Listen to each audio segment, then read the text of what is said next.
one thing that really helped me is about finding your why. Like, why do you do things? Not so much about what you do. If you always focus on what you're doing, things will always get tiring and you always want to give up and like, you'll doubt like whether or not what you're doing is worth it. Because there's so many better things to do, man. You can relax, you can take the easy way out. But I feel like as long as you know why you're doing it, like everything becomes easy lah. Things just sort of become like a habit. Hi, my name is Joshua and I'm 19 this year. I'm a year 3 mass comm student and I'm also a fighter and trainer out of Elevate Fight Lab. How I got interested is like, as a child I always thought it was like quite exciting, like compared to other sports. And I always be interested in it lah, from young. Because like trying to learn all this stuff in Singapore is quite expensive. So I only managed to do it once I started like working part-time and making some money for myself. So I started a bit later, but it's actually like sort of like a childhood dream.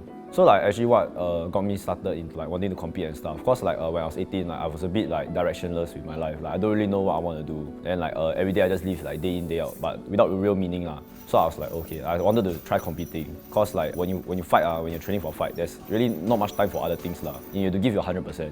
Because like the goal is very immediate and like you sort of like putting your life on the line when you go into the ring to fight. Yeah, so it sort of give me like a purpose and direction. For my first fight, I was definitely nervous and very tired because the training is hard and the training is very tiring. So like towards the end, as it got closer to the date, like I just wanted to get it over with.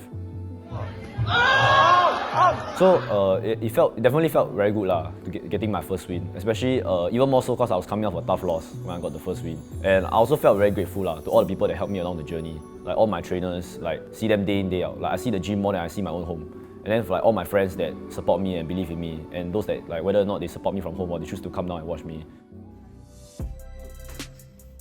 I was offered the opportunity to take up, started with like coaching the classes in the gym, and then slowly it moved on to like more of a personal training thing. As also like at the same time I needed money to fund like all the other stuff that I was doing. So it, in a way it worked hand in hand lah.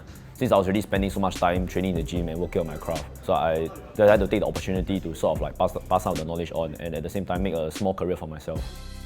So actually the transition wasn't really that difficult because having gone through like the whole fight camp a few times already, I understood like what are the emotional points and the physical points of what people were gonna experience lah. But like most things in life, like both training and fighting is like a continuous journey where we are always trying to improve. And now that I'm also starting to train more fighters as well as like the regular members in the gym, I'm also starting to learn how to better manage like different people's emotions, different people's expectations about when it comes to why they do Muay Thai and trying to help them reach their goals lah. I would say the person that I want to thank and the person that inspired me is probably my coach Nigel. Because when I first started, like I said, like, I was quite lost in what I want to do, and I didn't really know like who I was as a person yet. I was still trying to figure my way out, and he helped me a lot lah, both inside and outside of the ring. Like as a coach and as a friend, as a brother, everything. He will always advise me whether I'm having trouble with my fights or whether I'm having problems with my life. He'll always be there for me, and I would definitely have to thank him a lot lah. And also as like all the other people that are part of the Elevate team, like all the other trainers and all my teammates, like they definitely give me the extra push that I needed to go on during those hard times. And in terms of like any words of encouragement I have, I would say like this might be something not a lot of people believe in, but I believe that in this life there's no try. If you want to do something, right, it's either there's only a win or lose lah. And if you go in with the mentality to try, right, you'll never win. And I feel like just like anything lah, whatever you choose to do with your life, it can be Muay Thai, it can be something academic, or maybe you want to make money. Always do it with the mentality to win. And from there you can truly succeed in this life.